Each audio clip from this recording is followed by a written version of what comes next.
Thank you guys for listening today. We are with Tyler Gilreath, and the reason I'm having him on is because there's a fascinating book that he just wrote, and it's called The Liberty Code.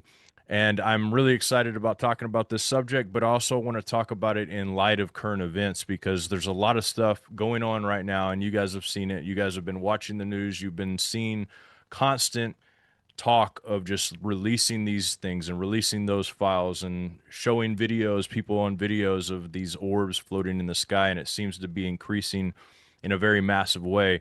And so I brought Tyler on to talk about these things in light of some of the information that he has brought out in his book, The Liberty Code. And as far as I know, he's one of the only people that I've seen that has actually been talking about some of these more ancient ties in our country to UFOs. So I'm excited to have him on. Tyler, welcome to the show.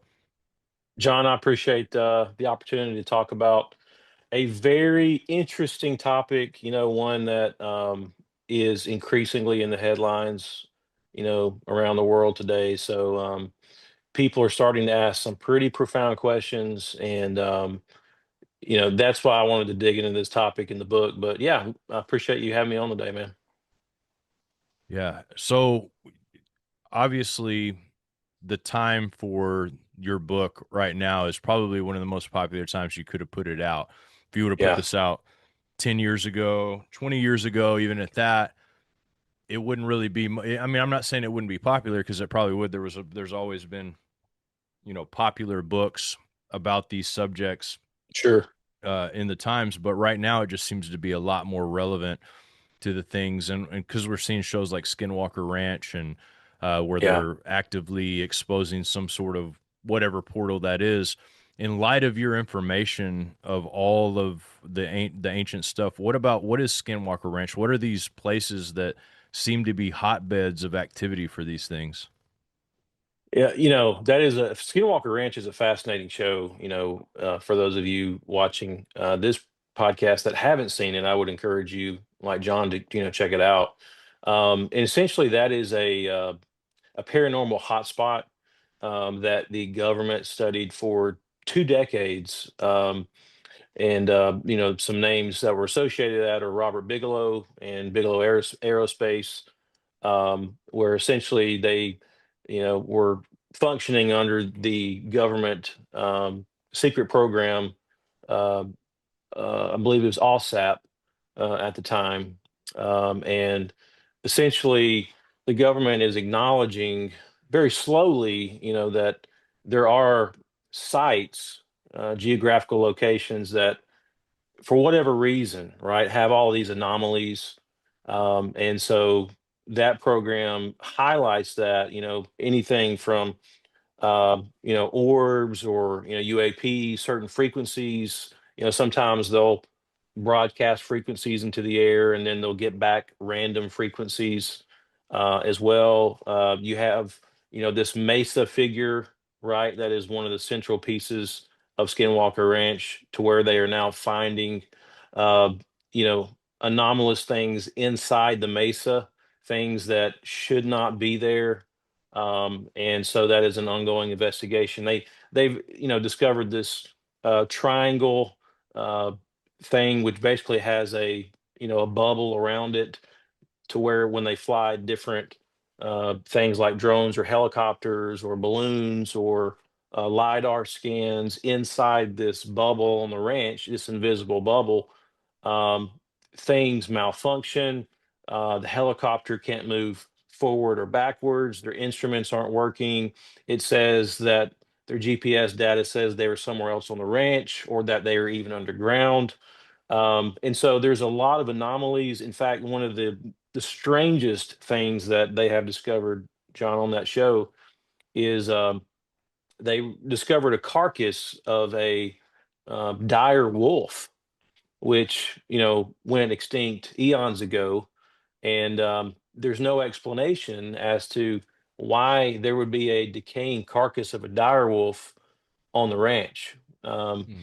you know, and so at these hotspots like Skinwalker Ranch, people that visit the site, whether they be government officials working in official capacity for the United States government um, in a UAP studies program, or whether they're just there visiting the site, they experience also what they call the hitchhiker effect, to where strange phenomenon follows them home, to where they then start seeing orbs inside their home. Lou Elizondo is famously known for that. He worked for ATIP, which was under the umbrella of OSAP, and he has been one of the pioneers of UFO disclosure, over the past several years. He just wrote a book called Imminent, and he details what he has experienced. And so there is an acknowledgement and admission that there are places on planet Earth that, um, for whatever reason, are gateways or you know a hotspot of paranormal activity. So it's interesting. Like you said, yeah, 10 years ago, um, probably wouldn't have been the best time to write a book on UFOs. But now it is everywhere, and people are banging on the door of Congress, the House, the Senate, the White House to figure out what is going on. There's a couple things I wrote down when listening to what you were saying here. And one that really strikes me is this idea that they follow the people home, because I've been investigating a couple different things myself when it comes to like Bigfoots. And I mean, we live close to Kentucky where all the caves are, and there is massive sightings around here. I've never seen Yeah, one myself, but I've been in the woods before. I've been there where walking out in the woods, everything, you can hear the chirpings, you can hear everything going, you can hear the wind blowing, you hear the trees moving, and then all of a sudden you feel like everything's going a little bit dark, and then everything's dead quiet. And I've been there in that situation. I never saw anything in those situations, but I know people who are responsible people, not crazy liars that just make up stories, that have seen sure. things. And a lot of these people that investigate it, that are actually active investigators, whether they're believers or whether they're non-believers, they are having that hitchhiker effect with the Bigfoots as well. And Yeah, so it's yeah. interesting that these skinwalker type creatures and all of this stuff have to do with these areas. And one thing I wanted to insert so that I can ask you this question is, I watched this testimony of a man who had kind of deeply got involved with one of the OpenAI bots, the Chat GPT bots that they have. Like, I guess he had the $20 a month deal, and he Yeah. was openly like just talking to this thing, and this thing kind of developed a relationship with him. But it told him to take something out to the desert, to I think it was the Cocachino, and this wind spirit would come and talk to him, and it called itself the Ether.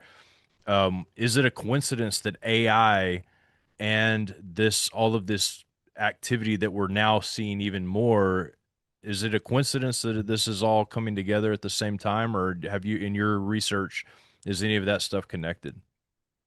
I think it's possibly connected. I haven't proven definitively that it is yet.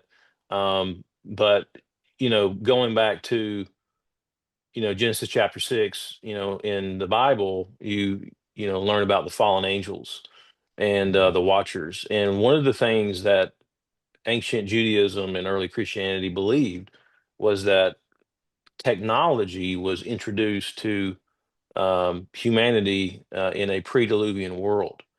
And so, um, what's going on today may fall right in line with that, where, you have craft or technologies being recovered. There's allegations from whistleblowers such as David Grush, who had every security clearance known to man, who briefed the president of the United States at one point, who came out and said in a House Oversight Committee uh, in 2023 in July, that there is a legacy UFO reverse engineering and crash retrieval program, and that he was tasked by the UAP task force to investigate whether these programs existed. And he came back and said that he interviewed over 40 individuals over a period of several years, and yes, this exists. We have obtained um, off-world craft, as he put it, and we have biologics, non-human intelligence. And so, to answer your question, um, there has been a long history in the world when it comes to other beings and technologies. And so, it would make total sense that at the rise of a artificial superintelligence, that these entities would tap into them and work through them. In fact, I would say that technology in general can go back to the Watchers. And I believe that has been part of their long game. Now, God can certainly use it, from my belief system, for good. Okay. But there is a strategy, undoubtedly, that what we are experiencing today, this, uh, precipitous uh, increase in knowledge and, uh, application with our phones and our, computers, just chat gbt, like, in other words, I was listening to another podcast the other day, and one guy was explaining, John, that you know basically chat gbt, where it is right now, has the discipline, the acumen, the knowledge of a doctorate, a phd in every discipline, every type of category, okay, whether it be science, math, history, the arts. Just right now, it has a PhD level in every discipline. And so, fast forward 5 years down the road, 10 years down the road, it is going to be a different world. So, I don't doubt for a minute that these entities are using these applications. Yeah, and in your opinion, are these entities, are they fallen angel like watcher entities, or are they demonic using a body? What is this? And is there uh, from what I understand, there's no real speak of what these entities are in older times, but now we're starting to come in light of what these entities may be. But do you think they're demons? Do you think they're fallen angels? And if so, if yes to all the above, what are the difference in demons and fallen angels in your opinion? Yeah, yes, that's a great question. In the book, The Liberty Code, investigate all possibilities. The fact that this could be extraterrestrial, how that would affect even things like theology. Um, but because of my research in, essentially fallen angels in my previous two books, I do see a demonic profile. I'll put it that way. I see a demonic profile in things like the abduction phenomenon. There's been some great studies done of all the effects um, that these victims have in their life. And um, so my conclusion as of now is the fact that, these are the powers of darkness. Let me say it that way. And then we can kind of break it down into different classifications.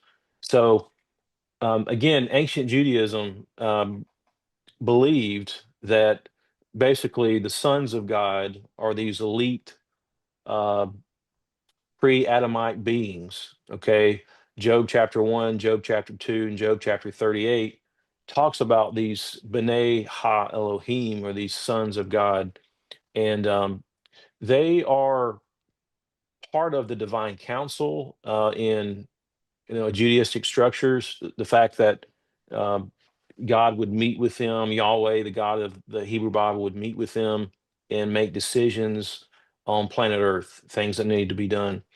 And so uh, they fell before the flood and copulated with human women, right? And their offspring were the Nephilim, uh, the giants of old.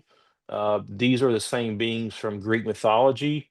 I go in depth in that in my book. The Titans, the giants, the Gigantes, the Titanos, the Titans of the ancient world. And so, the Book of Enoch, which is not a part of the canonized scriptures, says that demons specifically. So these are the demons that you read about in the New Testament accounts.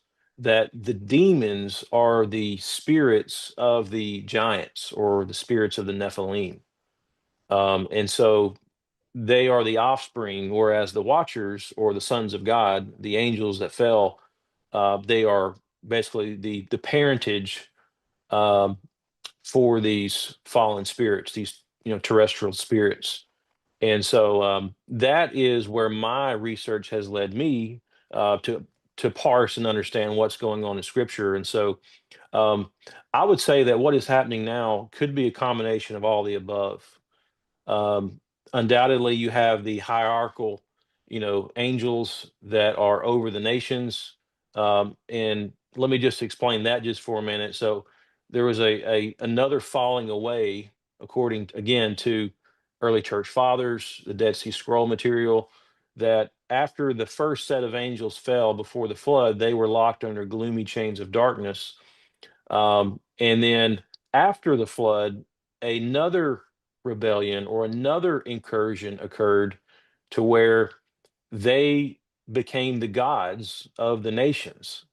Okay. Essentially, Deuteronomy 32, 8, and 9 talks about this to where God divorced the nations and he assigned the nations to lesser Elohim. Elohim is the Hebrew word for God or gods, plural in the Hebrew Bible. And so that's why you find it's Yahweh versus the gods or the gods of Egypt. And so you know, I talk about that at length and that strange and forgotten history in my book, Gospel Over Gods. But so yeah, I believe that you have those gods that are still in place, those terrestrial spirits as well, that are in play, and then you have the daimonion or the demons who were the offspring of the Watchers, and so those are the two primary figures that are articulated clearly in Scripture that these are in play. Now, having said that, Along those oh, go lines, ahead. real quick. Okay, go ahead and finish your thought, No, and no, no, go because I ahead, have a go ahead. question along those lines. So, Sure. the Watchers, you mentioned the Watchers, which are mentioned in the Book of Enoch, and it's kind of like an expandatory um, explanation of what happens in Genesis 6. Those Watchers, according to what I remember reading, are set to return at some point, and they're set to come out on the earth, if I remember correctly. And then also you have the return of these entities on earth at some point. Is it a coincidence that all of this technology's been pushed down upon our face, but given to us? I mean, you look at a microchip. I used to do tool and die, so I know about precision, and microchips are a level of precision that I don't see how any human could ever even dream of that kind of precision. I mean, you can zoom in for Right. over and over and see highways and byways of silicone and um, what let's see, they use crystals and silicone and all these little tiny metals to create these highways and byways of circuits that are so microscopic you can't see them with the naked eye. Like, what are these demons passing this knowledge on? Are the Watchers here again? Because I mean, obviously, demons of if if if they are just the spirits of the Nephilim, they've been around here for a while. But it seems like we just recently have gotten this um, push of all this new information. So, do you think the Watchers are back? I mean, what is going on here? I know this is speculation. We don't know for sure unless you're actively conversating with these things. But what is the going on with that? Well, the Watchers they are coming back. In the book of Revelation, it talks about basically these locust type creatures, these demonic locust type creatures who are coming out of the abyss, in the end of days. And of course, they're in the abyss because they were put there. So there will be a release, they will be coming out of their gloomy chains of darkness back into the world. Now, until that happens, you still have this other set of fallen angels, which occurred at the Tower of Babel, the gods of the nations that are already here and have been here since Deuteronomy 32, 8, and 9.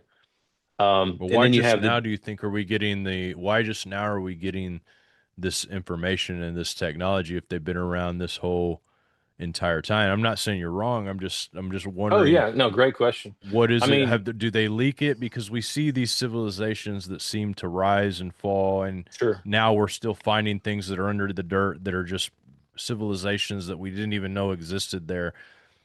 And it seems like they rise and fall. Are they leaking information out through civilizations, and then boom, when it falls, and I don't understand it. I guess the thought of the to me, I've always wondered like why is it so much more potent now than it was Mm. 100 years ago in the 1800s and the 1700s and the 1600s? Because, from reading parts of your book, it seems like they had more of a, I guess, interest in the occult and demonic than we do. I mean, just the guy that designed our dollar bills, the guy that designed our roadways, and you talk about this guy in your book a lot, but they seem to have had more of an open door. I mean, that's based on my opinion, but it seemed like more openly an open door to the illuminated ones, Illuminati type stuff back then than they do now. So I guess what I'm asking is why Why so now? much now? Yeah, Well, I mean, the entire book of Revelation is about an intensification of their presence. I mean, that is prophesied. Jesus said when he comes back, it'll be as in the days of Noah. The days of Noah were infamously wicked, with a heavy fog of supernatural.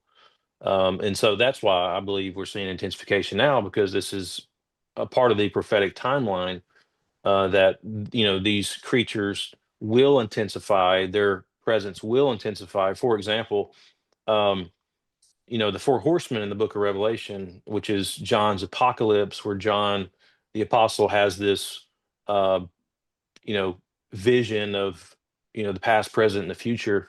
um, he sees these four entities, these four equestrian riding on horses, and I talk about in that book how these are actually four Babylonian gods, that go back to that Tower of Babel. And so these are the old gods, the gods from old that have uh, raised their heads in the last days to deceive the world. And so, simply put, I believe that that is why we are seeing an increase in this disclosure movement, an increase in even technology proliferation. It's rolling out the red carpet for the last stanza, of how this song goes. kind of like the And so, Baconian, kind of a Baconian type yeah, ideology idea. This Atlantean, this grow it, but hopefully not get into the dark stuff, right? And it seems like where we're at for sure. That makes sense. yeah, and I've thought a lot about this. I mean, John, with the UFO agenda. What is their strategy? What is their end game? And I don't think it's as simple as just saying disclosure. I mean, disclosure is complicated. But let me just kind of take us down a rabbit hole for a minute. So, and bring us to current modern times, what's happening now. So again, there is a push for UFO disclosure. Why is that? And why are they so hesitant to bring that out, right? Well, I think ultimately, yes, disclosure can interrupt people's religious beliefs. They've studied that in the past. That is legitimate. And that is a great deception I believe people are not ready for. Having said that, I believe the reason the government is hesitant to release this information is because ultimately it is about world dominance, technology, and the next war. Um, these technologies that have been seeded by these beings, they seem to be doing it globally. In other words, there's crash retrieval programs all around the world. We've had five or six UFO offices or programs, in our 250-year history. Um, Japan just got on board just a couple years ago. They have their own UFO program. Great Britain has one, and Russia has one, and all the world powers have a UFO program. And so it's uh, what we have heard is that at least our government, is interpreting these as gifts. We are just here. Here's a craft. You want to drop it off, see what y'all do with it, right? And so all the nations of the world have at least a UFO program or craft in their possession, at least the major ones. And so why is that? And what are they doing with it? Well, what everybody seems to be doing with it is to be figuring out how to leverage electrogravitics, anti-gravity, to the point that we can have world dominance. And so, if you whoever can crack this first pretty much wins. Okay. And they're hesitant to bring this out in the open because then you lose your positioning for the next war, and national security is of utmost importance. And so the best thing from their perspective to do is to keep it locked under a uh, unacknowledged access program, uh, or USAP or WUSAP, a waived unacknowledged special access program, to where they can continue to develop this in the shadows. And so that is ultimately what this is about from our government perspective. They are afraid of losing to Russia. They are afraid of losing to China. And there is a space race to reverse engineer this craft. And what I'm hearing is that the United States is far behind China and even Russia when it comes to uh, utilizing this technology. And the reason is because we have siloed this technology to the point that you have a team of people working on it and no one knows what the other one is doing. Some people that are trying to figure out this small component of this craft may not even understand the bigger picture. And so since the 1950s, uh, the Truman years and the Eisenhower years, even going back to FDR, um, we have been trying to secretly understand these crafts, these technologies, and we have not opened it up to the general public. Now, one thing we have done, okay, is we have, at least since the 60s, I believe, 50s or 60s, we have uh, given some of these technologies to private aerospace companies. Okay, because we were not being successful ourselves as a government, we have given some of these technologies to uh, companies such as Lockheed Martin, for example. Allegedly, they have been given craft and tried to give it back and were denied. Um, and so what that'll do is that'll create lawsuits left and right where our government has given advantage to certain private companies and uh, shunned others, to where now there is an advantage and you don't have fair play. You start having monopolies across the board. And so that is a problem. Um, but essentially, yeah, it is about national security, and that if it stays hidden, and I don't believe it can, then it will be under the ruse of national security. Did you see where Trump said that we have a weapon that can destroy time and space? He just said this like yesterday or day before.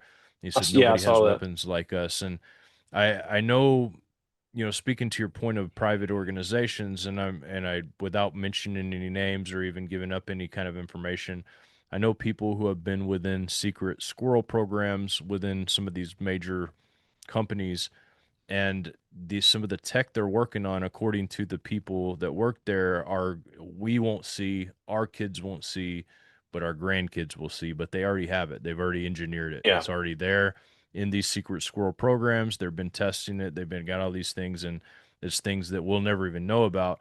And I wonder about like this with AI and all these other things that we're actually seeing. How long was that stuff used for? And are we getting like old tech that they've already used and been through? And right. then they've already, like, it's Yeah, like, where are we at in all these things? It's so crazy to think about. And, I've also we're heard giving the reports of iPhone one. Israel. Yeah, exactly, man. And I've heard reports of where Israel is in cooperation with these entities too. Have you heard any reports like that? Or is there any even older reports that you can go back to, like what you're talking about in your book, where some of the founders have had cooperation with these entities? I think you mentioned something in your book about George Washington at one point having some kind of contact with some entity, right? Yeah, there is a legend that goes back to 1777, 1778. It's kind of known as the Son of the Republic. This was at Valley Forge. And the legend goes, and the legend, by the way, was printed in a newspaper in the 1860s. And it's believed to be derived from Anthony Sherman. But um, basically, the legend goes that Washington at Valley Forge had an encounter with an otherworldly being that showed him the future of America. Um, Certainly we can't know definitively if that is historical or fiction. But one thing I do talk about in the book is that is historical, that is not fiction, is, what is happening now has happened before. In other words, now you have the House, the Senate, the executive branch, the president weighing in on the possibility that we are not alone. And there was an event, going back to that figure you were talking about earlier that was in charge of the money, David Rittenhouse. When he died, um, there was a memorial service for him, and essentially Washington uh, was invited. You had the Senate that was there. You had the House of Representatives that were there. And some of these figures were, pretty important figures. Andrew Jackson and others, uh, to where they talked about the possibility of life on other planets. Dr. Benjamin Rush was kind of the spokesman that day. He was a signer of the Declaration of Independence, and he began to read some of the writings of David Rittenhouse, who was again the first director of the U.S. Mint. He basically tracked the transit of Venus in 1769. He was one of the first astronomers in America building telescopes, and he had some interesting things to say that were articulated that day in a Philadelphia church on High Street at noon on that very cold day. He basically said, how far the inhabitants of other planets may resemble man, we cannot pretend to say. Uh, and then he basically said, be careful lest you make unwelcome discoveries. And then he went on to extrapolate. Dr. Benjamin Rush read again Rittenhouse's writings, which said, I wonder how their government, ET's government, would be set up or organized, and if they would have the feelings of humanity, would they be patriotic? And so that was a very interesting tidbit um, that really has went overlooked, quite frankly. It's not been a part of the national discussion when it comes to how long has this topic, being discussed in Washington. It goes back to the very beginning, and then the second president, John Adams, also had a private diary where he also talked about the possibility that we are not alone. And then Thomas Jefferson got two UFO reports put on his desk, which were very detailed reports. One from June 30th, 1800, from uh, William Dunbar in Baton Rouge, Louisiana, where essentially a flying object the size of a house was over the sky, and it was, glowing and illuminating. And William Dunbar even wrote a or drew a picture of what this thing looked like. Unfortunately, that picture is not attached to the document. This dark document is a part of the archive of the American Philosophical Society, which was the original think tank in America. This is an organization, if we had more time, we could talk about, but essentially it is a place where geniuses come together and talk about all things under the sun. Anything from weather to astronomy to science, to otherworldly.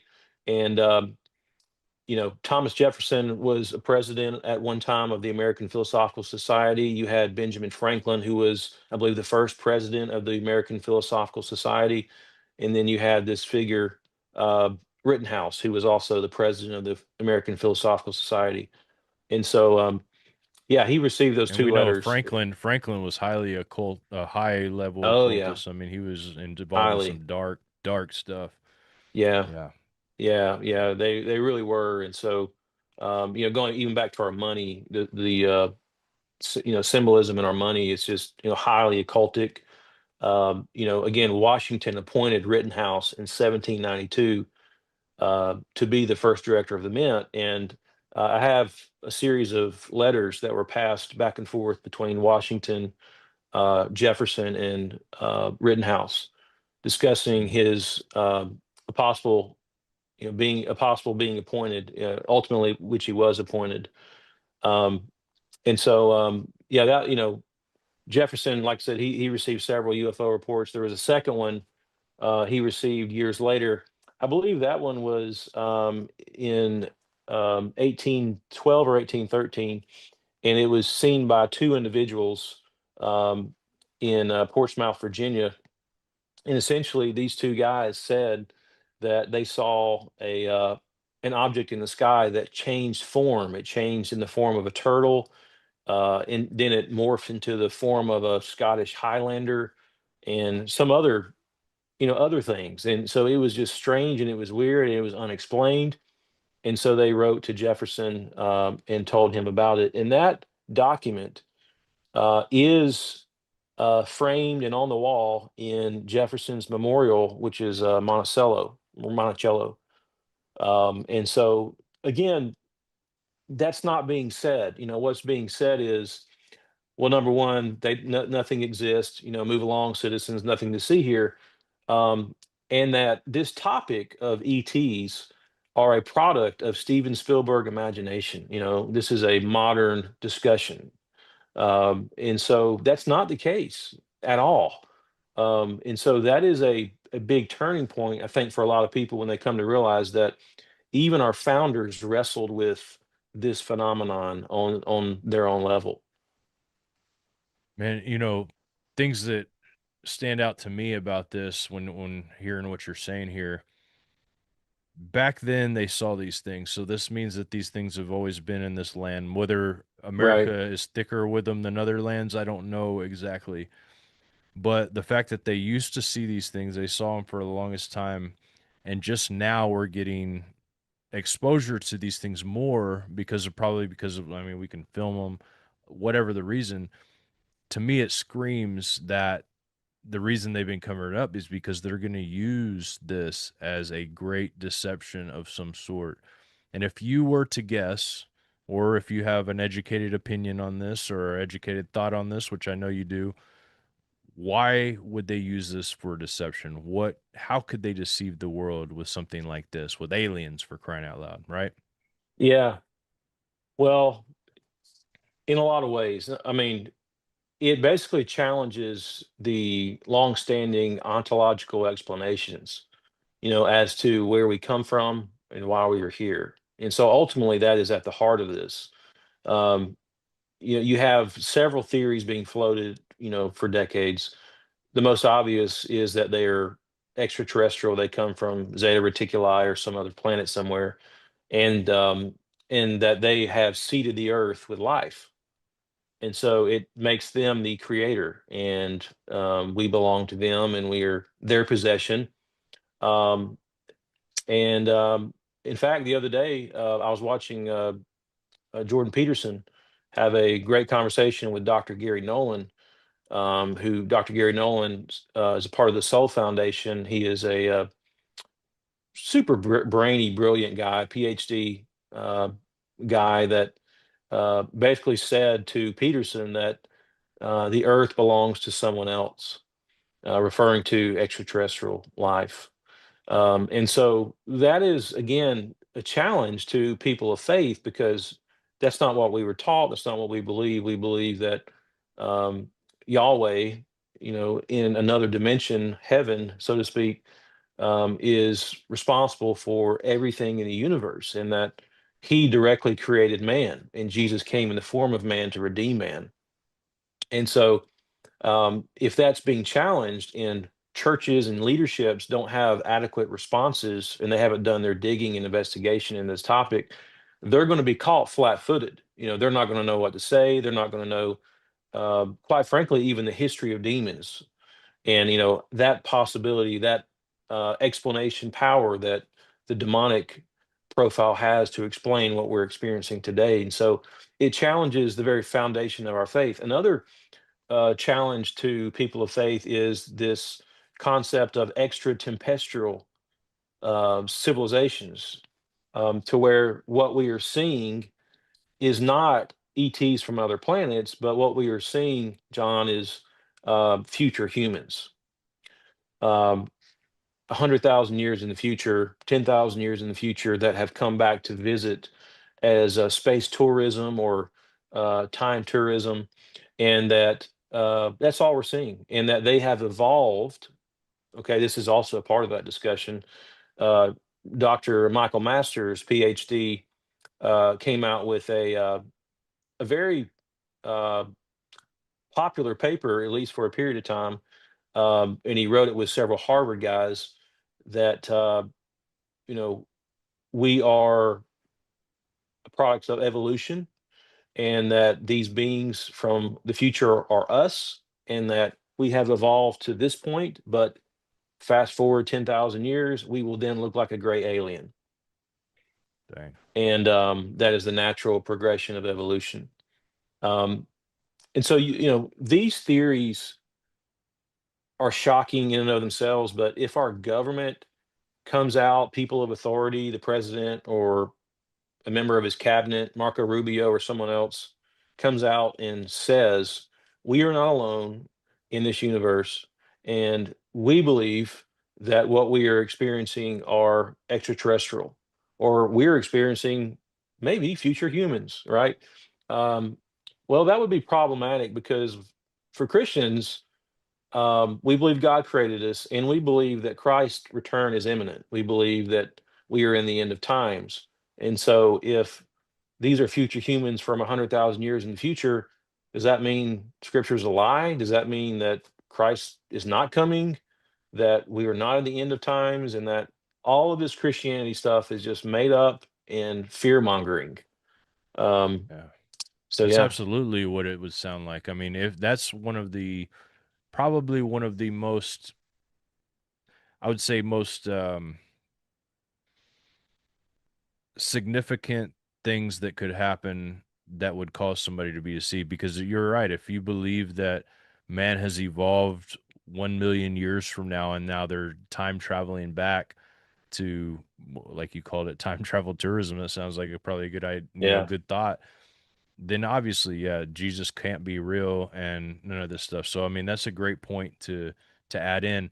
And it's interesting that because of the technology leaks that we've been getting, it doesn't seem like it would be too far off. They couldn't have done this in the 1700s, because people would instantly know, well, these guys got something different than we got. These aren't just like technology gurus. This is because there was no sample for that. There was no way to look and say, look, we're looking at phones and talking to each other. It's a black mirror. Yeah, it's tech. Because there you could easily think that. That's what I used to think for the longest time with a lot of these things. It's just tech. It's tech that they're trying to test, and they're trying to freak us out with. Maybe, shooting things up in the sky to make it look like all of this stuff is going on.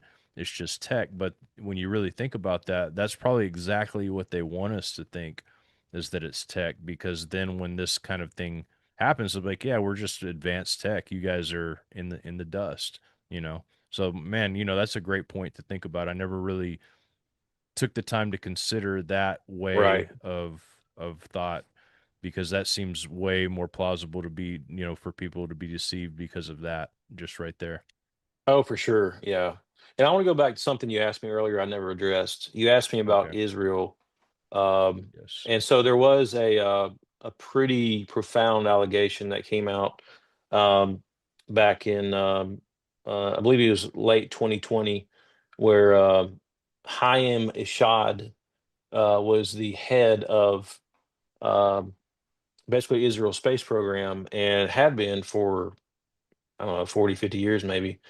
um, and highly respected guy, right? I mean, when he speaks, people listen. And he came out and said that, essentially there is a galactic federation, and that a group of extraterrestrial entities have, um, communicated with, global leaders, over time, and that Donald Trump was on the verge of revealing this reality to the world, but was reportedly persuaded not to yet by this extraterrestrial group. And I remember that when that news report came out. It's yeah, crazy. Keep going though. Yeah. yeah, and the reason was that we were not ready to receive this revelation. And so that was a bombshell. Again, this is not some random guy that said this. This is, a very world-renowned scientist, Hmm. who would be in the know to, if these things exist, he would be in the know to know them intimately. And so that's fascinating. And now Trump's back in the White House. What I'm hearing is that there is a strong interest in the Trump camp to learn as much as they can about this topic. Um, but you have different people with different agendas trying to push them certain directions. Um, Perhaps one of the most important figures in all of this is someone I've already mentioned before in this interview, which is Marco Rubio. Marco Rubio is very well versed. I believe he was a member of the Gang of Eight at one time. The Gang of Eight is oftentimes briefed into intelligence that other congressmen are not allowed to know. He now holds a couple of pretty prominent positions in the the Trump administration. And so you have figures like him that know quite a bit, that are right there beside him often, that could share this information if he wants to. Um, but I'm also hearing that there are those of the national security camp that are trying to dissuade Trump from revealing what he knows because of national security reasons.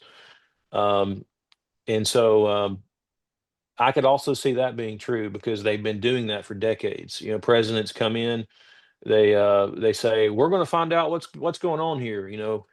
Gerald Ford, President Ford, before he came into the White House, he was very vocal about getting to the bottom of this swamp gas, uh, stuff that's going on back in Project Blue Book, and suddenly crickets right when he comes in the White House.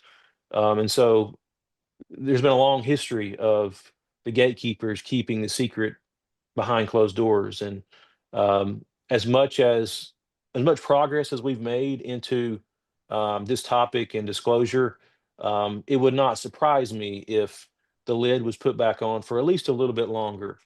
And there's been years floated out, and I'm sure you've heard these years, 2034, 2027, that there is a plan in place to slowly disclose at least minimal information to the American people about the fact that we are not alone. I even heard a fascinating theory the other day. Uh, I believe it was on Chris Ramsey, his podcast. He was talking about what if this new movie that's coming out by Steven Spielberg called Disclosure, and I don't know if you're familiar or know that's coming, but it is coming. What if he has been tapped to reveal maybe the first real footage of a UFO, in that movie? We know that our government has been steering and guiding filmmakers um, for decades, as to what to put in these movies to maybe slowly prepare us for what is coming. Um, the government themselves made a UFO documentary um going back several decades. And so, um, and I believe that was under the Nixon administration. Nixon was on the verge, perhaps more than any other president. Nixon was on the verge of UFO disclosure. And I talk about that in the book in depth. The Watergate scandal pretty much blew that out of the water, but he was on the verge of it. And for decades, the government has been influencing in the shadows, whispering things to Hollywood to slowly prepare us for what we know to be true. So pretty fascinating. If that's the case, that there will be something in this Steven Spielberg movie called Disclosure. Very interesting. And I think it's safe to say that when the scripture says that we could be entertaining angels unaware, it's safe to say that it's possible that we need to be very careful about, our interactions every day. It seems like we could literally be encountering angelic entities that we don't even know about. We know in the Bible they can look like human, etc. So Tyler, we're at the end of the hour here, and I'd love to have you back on, but I'd like for you to tell people a little bit about the three books that you've written and where they can find them. I will have a link in the description as well, but also if you have a YouTube channel or anything like that where people can find you. Yeah, you can find me on Facebook. Type Tyler Gilreath, investigative theologian. I have a page there where I make announcements and various things. I do have three books out. They are all on Amazon: Gate of the Gods, Gospel Over Gods, and the Liberty Code. And one is a chronological study of the supernatural war between God and the fallen angels through Genesis through the book of Jude. One is a supernatural struggle in the book of Revelation. And then, of course, the Liberty Code. My latest book is an investigation into the UAP phenomenon from George Washington to President Donald Trump. And so I would love for your audience to check those books out if they have time and have the interest. Very cool, man. Well, I appreciate you coming on to this broadcast. And guys, if you're listening to this and this is some of the craziest stuff you've ever heard, you're not alone. And it's something worth investigating. It's worth cracking your Bible open. By the time you get to chapter 6, you'll start to understand more of what's being said here. So, thank you guys for listening. Hit the subscribe button, like this video, share this out, and in any way you can support what we're doing, do it, even if that just means hitting the share button. We appreciate it so much. Thank you guys and have a very good night. Thank you.